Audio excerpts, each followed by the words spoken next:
Parábola falando acerca do filho pródigo. Mas nós vemos aqui que nesta passagem do capítulo 15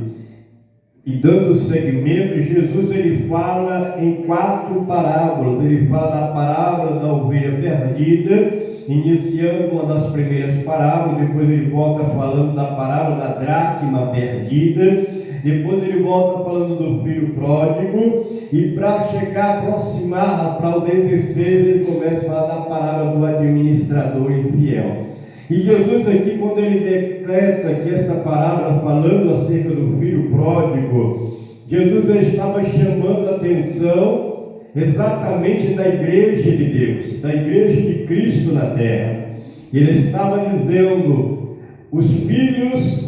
que louvam o meu Pai, que adoram o meu Pai, eles precisam ter intimidade com o Pai, eles precisam ter conhecimento do Pai, para que eles não vivam ao lado do Pai sem adquirir as bênçãos que o Pai tem para entregar aos seus filhos. Porque muitos estão na presença do Pai, mas não sabem pedir as bênçãos que o Pai tem para entregar. E quando chega outros filhos mais novos e consegue entender que se ele pedir algo ao o Pai certamente não vai lhe negar, mas certamente vai lhe dar aquilo que está pedindo dentro das suas condições, ele já começa, os mais velhos, a ter um entendimento diferente. Já começa a olhar de forma de ciúme, já começa a olhar de forma não agradável, e não é diferente na vida cristã.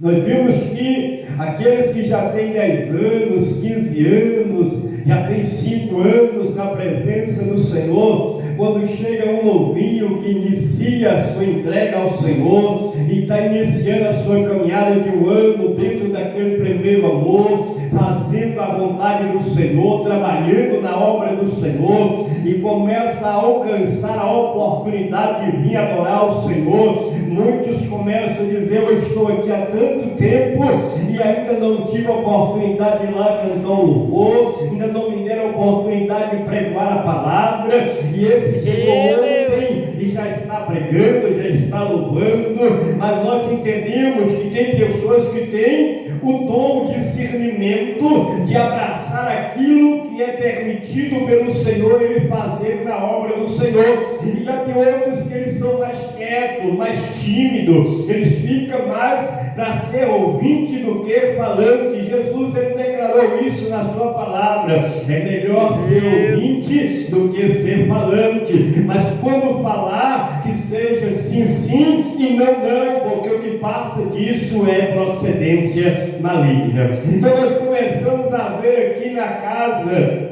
desse pai que existia 2 filhos, o primogênito mais velho e o mais moço. Nós vimos que o primogênito mostrava aqui que era um filho obediente, trabalhador, e que não dava trabalho ao seu pai, não trazia preocupação ao seu pai. Mas o filho mais novo era um filho mais agitado, era um filho que sempre estava observando as coisas que estavam à sua volta, e logo ele coloca em seu coração: pai, eu quero a minha parte da herança, eu quero a minha parte que me cabe da herança, porque eu quero ir embora, eu quero dar início à minha vida, eu quero recomeçar a minha vida sem mais depender do Senhor. Então o pai, com o seu coração triste, com o seu coração angustiado,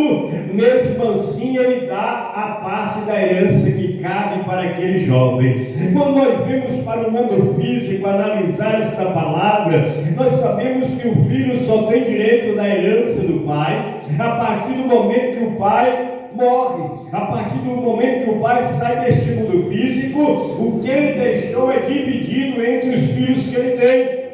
Então não se divide herança enquanto os pais estão vivos, a não ser que o próprio pai resolve a dividir tudo que ele tem com os filhos antes dele partir deste mundo físico, mas não dá o direito do filho pedir a herança com o pai vivo. Mas aqui nós vimos que o filho ele vai de encontro ao pai, e ele pede ao pai a sua parte da herança. E a Bíblia fala que o pai não nega a sua parte, ao contrário, o pai faz as suas matemáticas e pega a sua parte que cabe a ele, ao filho, e dá ao filho, entrega nas mãos do seu filho. E ele fica muito triste, porque eu creio que enquanto ele preparava aquele valor para entregar ao seu filho, ele logicamente conversava com o seu filho: meu filho, não vai para muito longe, dá um início na sua vida em algum trabalho, algum comércio, alguma coisa aqui por perto. Eu creio que ele orientou o filho, mas a intenção do filho era de ir para bem longe, ficar bem distante do pai, para que ele pudesse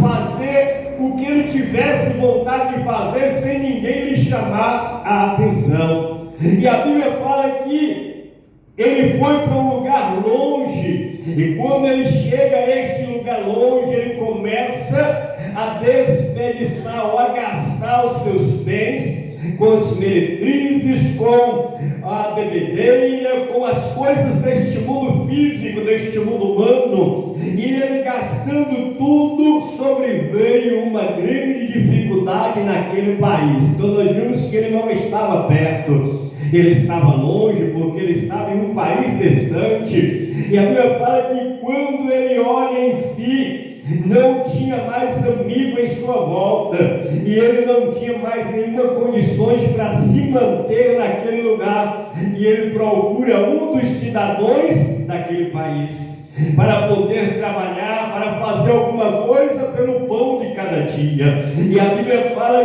que aquele senhor dá a ele um compromisso